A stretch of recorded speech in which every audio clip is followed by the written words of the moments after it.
Dans la vie, il y a parfois des situations où les forces semblent inégales.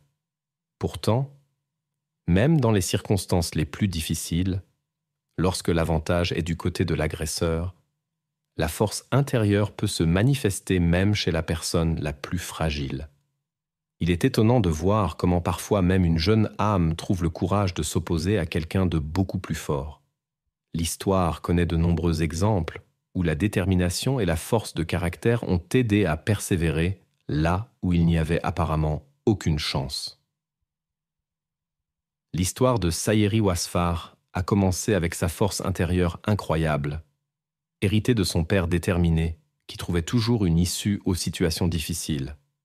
Son histoire commence en 1980 aux États-Unis. Les parents, l'américaine Patricia et Ahmatari Wasfar, du Moyen-Orient, se sont rencontrés à Pensacola, État de Floride. Ahmatari est venu en Amérique à la recherche de nouvelles opportunités et d'une vie meilleure. Le destin lui a souri. Non seulement il s'est installé dans un nouveau lieu, mais il a aussi rencontré une femme qui a allumé le feu dans son cœur. Après le mariage, les premières difficultés sont apparues. Patricia s'est révélée être une femme au caractère complexe, agissant souvent impulsivement, sans penser aux conséquences. Au début, Ahmatari l'attribuait aux différences culturelles et faisait preuve de patience et de compréhension. Il a toujours rêvé d'une famille forte et croyait que l'arrivée des enfants changerait tout pour le mieux. La première joie fut la naissance de leur fille Sayeri. Après 2 ans, la famille s'est agrandie d'une deuxième fille, Sarah, et plus tard est venu le fils tant attendu Arash. À ce moment-là, la relation entre les époux a commencé à se refroidir sensiblement. Le caractère de Patricia s'est avéré plus difficile qu'initialement supposé. Son imprévisibilité et son entêtement contredisaient les visions traditionnelles de son mari oriental, qui considérait son comportement comme inacceptable. Il était particulièrement inquiet de l'inclination de sa femme pour le divertissement effréné, l'alcool et les substances légères. Bien qu'Ahmatari travaillait dur pour le bien-être de la famille, sa femme semblait montrer peu d'intérêt pour les enfants et les préoccupations de son mari. Avec le temps, il réalisait de plus en plus clairement son élue n'était pas prête pour la vie de famille. Les enfants ont grandi dans un environnement difficile. Leur mère, Patricia, préférait les divertissements aux soins des enfants, tandis que le père insistait sur une éducation stricte et des soins appropriés. Les fêtes sans fin et les disputes ont mené à l'inévitable. Les époux ont décidé de se séparer. Le divorce s'est avéré compliqué, particulièrement en raison des efforts de Patricia pour isoler complètement les enfants du contact avec leur père. À ce moment-là, la fille aînée avait 5 ans, sa sœur avait 3 ans et le frère Arash venait de naître. Malgré ses qualités maternelles douteuses, la citoyenneté américaine de Patricia a joué un rôle décisif. Le tribunal lui a accordé les droits fondamentaux sur les enfants. Ahmatari s'est vu attribuer des pensions alimentaires et de rares rencontres avec les enfants. Cette décision a profondément affecté l'homme. Il était convaincu que son ex-femme ne serait pas capable de s'occuper convenablement de 3 enfants. Son inquiétude pour leur bien-être a été ignorée par le tribunal. Ébranlé par cela, Ahmatari a quitté la Floride et s'est installé à Rochester, dans l'État de New York, pour tenter un nouveau départ. L'immigrant déterminé a bientôt fondé une nouvelle famille et atteint le succès professionnel. Sa seconde épouse, une mère expérimentée, élevait excellemment ses enfants d'un précédent mariage. Cependant, l'inquiétude pour ses propres enfants ne quittait pas Ahmatari. Les rares rencontres avec les enfants ne faisaient qu'intensifier son inquiétude. Chaque fois, il remarquait des signes de plus en plus préoccupants dans leur vie domestique et leur comportement. Malgré les paiements réguliers de pensions alimentaires et les tentatives de maintenir le contact, il voyait que les enfants ne recevaient pas les soins nécessaires. Pendant cette période, Patricia est tombée dans la dépendance aux substances interdites. Sa maison est devenue un point de rencontre pour des personnes douteuses. Les récits des filles sur les événements ont suscité de sérieuses inquiétudes quant à leur sécurité. L'histoire d'Ashmatari était pleine d'amertume et de déception. Il s'inquiétait constamment du bien-être de ses enfants, car il soupçonnait que des rencontres indésirables avec des personnes douteuses avaient lieu dans la maison de son ex-femme. L'homme a tenté plusieurs fois d'obtenir la garde complète devant le tribunal, mais a été rejeté chaque fois. Ashmatari était convaincu que son origine étrangère jouait un rôle décisif dans ses décisions. Beaucoup partageaient en son point de vue. S'il avait été américain de naissance, les chances d'obtenir la garde auraient fait été significativement plus élevées. Patricia semblait prendre plaisir à causer des difficultés à son ex-mari et aux enfants. Leur vie commune était difficile depuis le début. L'inquiétude d'Ashmatari pour les enfants avait des raisons valables. La dépendance de Patricia conduisait à de fréquents problèmes avec les autorités policières, et les enfants étaient laissés à eux-mêmes. Ces méthodes d'éducation manquaient de soins envers les enfants. La femme pouvait les laisser seuls pendant de longues heures pendant qu'elle passait du temps dans des bars. En rentrant à la maison dans un état altéré, elle montrait un comportement agressif. Les mots grossiers devinrent si courants que les enfants cessèrent d'y prêter attention. Les matins pouvaient être particulièrement difficiles. Quand Ashmatari essayait d'en discuter avec son ex-femme, elle justifiait son comportement par la nécessité de la discipline et suggérait la possibilité d'envoyer les enfants dans un établissement spécialisé. L'homme se trouvait dans une situation sans issue. Il craignait que les enfants ne se retrouvent dans le système de garde où ses possibilités de communiquer avec eux seraient limitées. L'aînée, Sayeri, a très tôt assumé le rôle de mère pour les plus jeunes. Elle préparait les repas, s'occupait d'eux, veillait aux préparatifs du matin pour l'école. Elle a appris à éviter les rencontres avec sa mère, sachant qu'elle n'apporterait que des blessures émotionnelles. À cette époque, Patricia passait beaucoup de temps dans différents cercles sociaux et appartements étrangers, laissant les enfants seuls pendant plusieurs jours. Sayeri, 8 ans, et Sarah, 6 ans, sont devenus très proches. L'aînée aidait la cadette à s'occuper de leur frère et à tenir la maison. Les filles sont devenues si proches qu'elles s'habillaient même pareil, et beaucoup les prenaient pour des jumelles. La vie de la famille a changé quand Patricia a rencontré Raymond Wake. Au début, il a fait bonne impression. Il était attentionné envers les enfants, les gâtait avec des bonbons et des cadeaux qu'il n'avait jamais vus auparavant. Pas étonnant que les petits se soient rapidement habitués à l'aimable visiteur. Cependant, derrière la façade amicale se cachait une personne au passé sombre. Raymond avait des problèmes avec la loi, délits mineurs, possession de substances interdites et comportements inappropriés. Patricia n'en savait rien, bien qu'Ashmatari était certain. Même si elle avait appris la vérité, l'ex-épouse n'aurait pas rompu le contact. Elle était heureuse que Raymond s'occupe des enfants et la libère de toutes les responsabilités. La négligence de la mère et son penchant pour l'alcool ont créé les conditions pour que la vraie nature de Raymond se révèle. Le charme de l'oncle gentil a rapidement été remplacé par l'inquiétude chez les enfants. Malgré son jeune âge, Sayeri a remarqué des signes inquiétants dans son comportement. Même en compagnie d'adultes, Raymond semblait éviter l'interaction avec ses pairs. Il cherchait toute occasion d'être seul avec les filles, entrait dans la salle de bain pendant qu'elles se baignaient.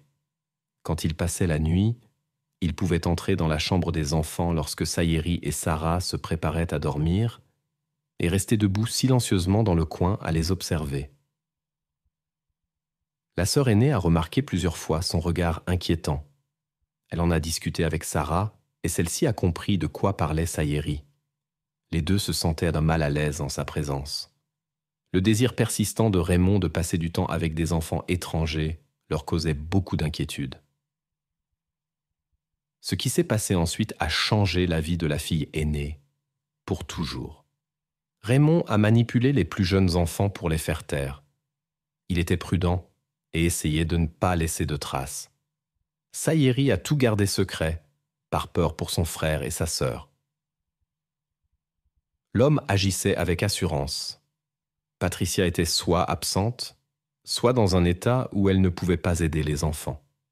Cette situation a duré plusieurs mois, jusqu'à ce que Patricia se sépare finalement de Raymond. La raison était son comportement inacceptable envers elle. Quand elle a réalisé avec qui elle s'était impliquée, elle a mis fin à la relation. Achmatari n'a pas su à l'époque ce que sa fille avait traversé. Sayeri a ressenti du soulagement quand Raymond a disparu de sa vie, mais comme il s'est avéré, c'était trop tôt. Pendant cette période, la femme passait de plus en plus de temps dans des lieux de divertissement, laissant les enfants seuls pendant des heures. Elle choisissait des divertissements douteux et des fréquentations indésirables au lieu de s'occuper de sa famille. Le 21 septembre 1988, Patricia est allée à une autre fête et a laissé sa connaissance dans l'appartement. Après un certain temps, il est parti aussi et l'a rejointe au bar. Pour Sayeri, âgée de 8 ans, ce comportement de sa mère était déjà devenu une habitude. Elle avait depuis longtemps pris en charge les plus jeunes. Le soir, elle préparait le petit déjeuner scolaire pour tous, disposait les vêtements et les mettait au lit, gardant certaines tâches pour le matin. Normalement, elle aidait son frère et sa sœur à se préparer pour l'école. Elle se levait donc plus tôt et essayait d'avoir fini avant le retour de sa mère. En général, Patricia n'était pas encore rentrée à cette heure-là. Les enfants essayaient de partir tôt pour éviter les rencontres désagréables. Mais cette nuit-là, quelque chose de plus inquiétant s'est produit. Soudain, Sayeri s'est réveillée car elle a senti une présence. Quand elle a ouvert les yeux, elle a remarqué la silhouette d'un adulte dans l'obscurité. En regardant de plus près, elle a reconnu Raymond. La famille vivait au rez-de-chaussée et il n'était pas difficile d'entrer par la porte arrière. L'ancienne connaissance de la mère a réveillé les filles, les a forcées à s'habiller et à aller vers le pick-up vert de sa mère qui était garé sous les fenêtres. Puis il les a conduites dans une zone boisée. Raymond a dit qu'il les amenait voir leur mère, qui était censée attendre chez lui. L'aîné a compris que ce n'était pas vrai, mais ne pouvait rien faire et espérait simplement le meilleur. La voiture s'est arrêtée. Sayeri, inquiète, fixait l'obscurité en essayant de comprendre où elles étaient. Elle essayait de ne pas montrer sa peur et s'essuyait les larmes quand Raymond a ouvert la porte. Il a demandé si elle avait parlé à quelqu'un de leur secret. Elle a secoué la tête, ce qui a réjoui Raymond. Il a promis à nouveau que les sœurs verraient bientôt leur mère si elles étaient obéissantes. Raymond a sorti quelque chose du coffre et a immobilisé Sarah sur la banquette arrière. Puis, il a emmené Sayeri. La sœur a entendu ses cris et a demandé ce qui se passait. Mais l'aînée l'a seulement rassurée plus tard en disant qu'elle rentrerait bientôt à la maison. Dans le silence nocturne de la route forestière, les lumières d'une voiture qui approchait apparurent. Raymond sortit précipitamment et exigea que Sayeri retourne sur le siège avant. Il insista pour que les sœurs se baissent et restent silencieuses. Bientôt, une voiture s'arrêta à proximité. Raymond alla parler au conducteur. Après une brève conversation, la voiture disparut dans l'obscurité, emportant avec elle le rayon d'espoir. Raymond retourna au volant et conduisit la voiture vers une partie plus reculée de la forêt. Là, il ouvrit la porte passager et força Sayeri à endurer sa présence, tandis que sa sœur regardait, impuissante. Sarah ne pouvait que pleurer, incapable de changer quoi que ce soit. À l'aube, Raymond se retira enfin. Il libéra Sarah et ordonna aux deux de sortir de la voiture. Leurs épreuves duraient déjà plusieurs heures. Raymond conduisit les sœurs profondément dans la forêt, ignorant toutes leurs questions dans un silence total. Saïri chuchota à sa sœur ses doutes sur la rencontre avec leur mère. Patricia ne savait en réalité rien des événements pendant qu'elle passait son temps dans un autre bar. La situation devint encore plus sinistre lorsque l'homme commença à attacher Sarah. Il les força à s'agenouiller et leur ordonna de prier. Debout derrière elle, il sortit un objet tranchant et exerça de la violence contre Saïri. Elle tomba, mais resta consciente. En sentant ses vêtements mouillés, elle décida de rester immobile, espérant empêcher d'autres actions. Saïri vit comment il s'approchait de sa sœur. La sœur cadette essaya de se défendre, mais attachée, elle ne pouvait ni se protéger, ni s'enfuir. Sarah souffrit plus que sa sœur aînée. Saïri continua de prier, faisant semblant, pour qu'il parte. Il passa au-dessus d'elle. La sœur aînée entendit les pas s'éloigner. Dès que le bruit du moteur de la voiture s'évanouit au loin, Saïri se leva et courut vers sa sœur. Elle essaya de réveiller Sarah, la suppliant de se réveiller pour chercher de l'aide ensemble. Quand sa sœur ne répondit pas, elle décida de chercher de l'aide seule, bien qu'au fond d'elle-même, elle savait déjà. Sa sœur cadette n'était plus avec elle. La sœur aînée réussit à atteindre la rue en bordure de la forêt malgré la douleur. Consciente de la gravité de la situation, elle espérait trouver de l'aide. Heureusement, la première voiture qui passa s'arrêta. Dans le véhicule se trouvait un couple âgé. Quand ils virent l'état de la jeune femme, ils comprirent immédiatement que quelque chose de terrible s'était produit. Saïri put encore leur parler de sa sœur, qui avait aussi besoin d'aide, indiqua la direction approximative dans la forêt. Après quoi, les forces l'abandonnèrent. Tôt le matin, à 6h30, les personnes âgées appelèrent les services d'urgence. Les ambulanciers arrivés transportèrent immédiatement la jeune femme au centre médical le plus proche. Les spécialistes furent impressionnés par son incroyable force de volonté et son endurance. Dans les moments critiques, les médecins durent donner le meilleur d'eux-mêmes pour aider la jeune femme. Ils luttèrent pour son état 3 fois entière. Une aide médicale intensive fut nécessaire. Selon les médecins, un véritable miracle se produisit. Les vaisseaux importants restèrent intacts, à seulement quelques millimètres du lieu de l'incident. Les médecins notèrent que si la blessure avait été légèrement différente, les événements auraient ainsi pu se dérouler de manière complètement différente. Dans ce cas, la jeune femme n'aurait même pas atteint la rue, car elle aurait perdu conscience avant de pouvoir appeler à l'aide. Les médecins avertirent d'un long chemin de guérison qui nécessiterait beaucoup de force et de patience. En plus de la charge physique, il y aurait aussi un travail avec un psychologue. Lorsque les forces de l'ordre contactèrent la mère des sœurs, Patricia, elle se remettait encore des excès nocturnes. Elle n'avait même pas remarqué l'absence de ses filles dans l'appartement. Dès que Saïri reprit conscience et put parler, elle demanda immédiatement des nouvelles de sa sœur. À ce moment-là, les représentants de la loi avaient déjà trouvé Sarah. Ils trouvèrent la sœur cadette dans la forêt, à l'endroit que Saïri avait indiqué. Malheureusement, elle n'avait plus besoin d'aide. Tout s'était passé trop vite. Saïri a fait preuve d'une incroyable fermeté et est devenue une aide précieuse pour l'enquête.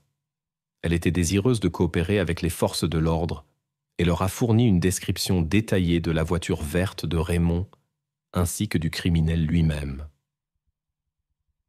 Le même jour, ils ont réussi à déterminer sa localisation. L'homme se trouvait dans la maison de ses parents, où sa voiture était également garée. Un coup d'œil par la fenêtre a suffi aux enquêteurs pour remarquer les vêtements sales à l'intérieur. Raymond n'a pas répondu au coup à la porte et a fait semblant qu'il n'y avait personne. Cependant, quand le téléphone a sonné, Il a décroché. L'opérateur des urgences lui a expliqué que la maison était encerclée par les forces de l'ordre et qu'il valait mieux sortir volontairement. Reconnaissant l'impasse de la situation, il a accepté. L'homme n'a pas aggravé sa situation et est sorti les mains en l'air. Malgré les épreuves endurées, Sayeri a fermement décidé de témoigner devant le tribunal pour rendre justice à sa sœur. Sa détermination a impressionné tous les présents. Le tribunal a reconnu que le comportement de la mère créait une situation dangereuse pour les enfants et a soutenu la position d'Amatari. La garde des 2 enfants lui a été accordée. Après la guérison et la sortie de l'hôpital, le père les a emmenés à Rochester. Là-bas, il vivait avec sa nouvelle épouse qui a chaleureusement accueilli les enfants qui avaient traversé une période difficile. La famille les a aidés à s'adapter au nouvel environnement. La maison est devenue plus vivante, car la belle-mère avait ses propres enfants. Le frère et la sœur ont enfin trouvé un havre de paix et les soins de leurs proches. Raymond a nié sa participation à l'incident, mais les perquisitions dans la maison et la voiture ont révélé de nombreuses preuves importantes. Les témoignages de Sayeri, qui a pu surmonter l'événement, sont devenus particulièrement significatifs. Les enquêteurs ont eu besoin de temps pour formuler une position d'accusation convaincante devant le tribunal. Les audiences ont commencé à la mi-1989. Jusqu'à ce moment, Raymond n'avait pas admis les délits qui lui étaient reprochés. Selon la version de l'accusé, quelqu'un avait pris sa voiture cette nuit-là sans permission. Il aurait supposément passé le temps chez lui avec des divertissements douteux et n'aurait rien remarqué. Les enquêteurs étaient là convaincus du manque de crédibilité de ces déclarations. Selon l'accusation, il est entré tard dans la nuit dans l'appartement de son ex-partenaire avec un pied de biche. Ensuite, il a emmené 2 sœurs dans une zone boisée. Après un certain temps, la sœur aînée a aidé les enquêteurs malgré son jeune âge. Elle a montré une incroyable fermeté lorsqu'elle est venue de la maison de son père à Rochester jusqu'en Floride pour témoigner. Raymond a essayé de l'influencer pendant les audiences, la fixant d'un regard menaçant, mais elle n'a pas cédé à la pression et a rapporté en détail les événements de cette nuit-là. Grâce à son témoignage, une preuve importante a pu être trouvée à 150 mètres de la route traversant la zone boisée. Sur place, des traces ont été trouvées indiquant que Sarah y avait été. À proximité, on a découvert des traces de pneus correspondant au profil des pneus du véhicule de Raymond. Les enquêteurs ont également trouvé des restes de tissus avec des traces biologiques qui se sont avérées être des parties des vêtements de la voiture de l'accusé. Hatchmatari souffrait profondément de ce qui était arrivé à ses filles. Il attendait impatiemment le verdict et espérait une décision juste. Patricia, en revanche, montrait une indifférence surprenante envers le procès et préférait noyer son chagrin en société. L'accusé niait obstinément sa participation, comprenant la gravité des accusations. Il s'en tenait à la version d'un vol de voiture et qualifiait les preuves de fabriquées. Quand cette ligne de défense n'a pas fonctionné, il a commencé à prétendre que la police avait violé la loi en l'arrêtant sans mandat. Le tribunal a rejeté ces objections. Même sans les preuves trouvées après l'arrestation, il y avait des raisons valables d'arrêter le suspect. L'accusation agissait avec assurance depuis le début. L'avocat ne semblait pas douter lui-même de l'implication de son client. C'est pourquoi il s'est concentré sur l'atténuation de la peine. Le jury a déclaré Raymond coupable de tous les chefs d'accusation. S'en est suivi une série d'appels et de manœuvres juridiques qui ont retardé l'exécution de la sentence. Il continuait à montrer de l'agressivité envers Sayeri, envoyant des lettres intimidantes et l'accusant de mensonges. Mais maintenant, elle vivait en sécurité avec son père et sa belle-mère. Après de nombreuses épreuves, Hatchmatari a finalement pu créer un foyer calme et sûr pour les enfants, où ils ont connu pour la première fois de véritables soins. Alors que la vie semblait commencer à se normaliser, Patricia s'est à nouveau immiscée dans leur destin Malgré son comportement antérieur, elle a déposé une demande de restauration de ses droits parentaux. Ce fut le début de procédures judiciaires épuisantes. Hachmatari a fait tous les efforts possibles pour protéger les enfants des rencontres avec celles qui leur avaient causé tant de souffrance. Les enfants eux-mêmes refusaient de voir leur mère, incapables de lui pardonner ce qui était arrivé à Sarah. Pourtant, le système judiciaire s'est rangé du côté de Patricia et a obligé les enfants à passer une partie des vacances avec elle. Malheureusement, les sentiments maternels ne se sont pas éveillés chez cette femme. Elle continuait d'abuser de substances interdites et déchargeait sa colère sur les enfants. Dès les premières vacances, après une nouvelle crise d'agression incontrôlée, elle leur a laissé les conséquences de ses actes. Hachmatari était impuissant face au système. La loi lui liait les mains et Patricia empêchait toute tentative d'aider les enfants. Les forces de l'ordre ignoraient les signaux d'alarme. Les services sociaux semblaient fermer les yeux sur ce qui se passait. En grandissant, Sayeri et Arash ont supplié leur père de ne pas les envoyer en Floride. Finalement, ils ont complètement rompu le contact avec leur mère. Cependant, Patricia n'a pas abandonné ses tentatives de récupérer les enfants, utilisant toutes les failles juridiques. Hachmatari a dû s'adresser au tribunal de New York pour obtenir la garde complète. Cependant, selon la loi, il ne pouvait pas interdire complètement le contact avec la mère.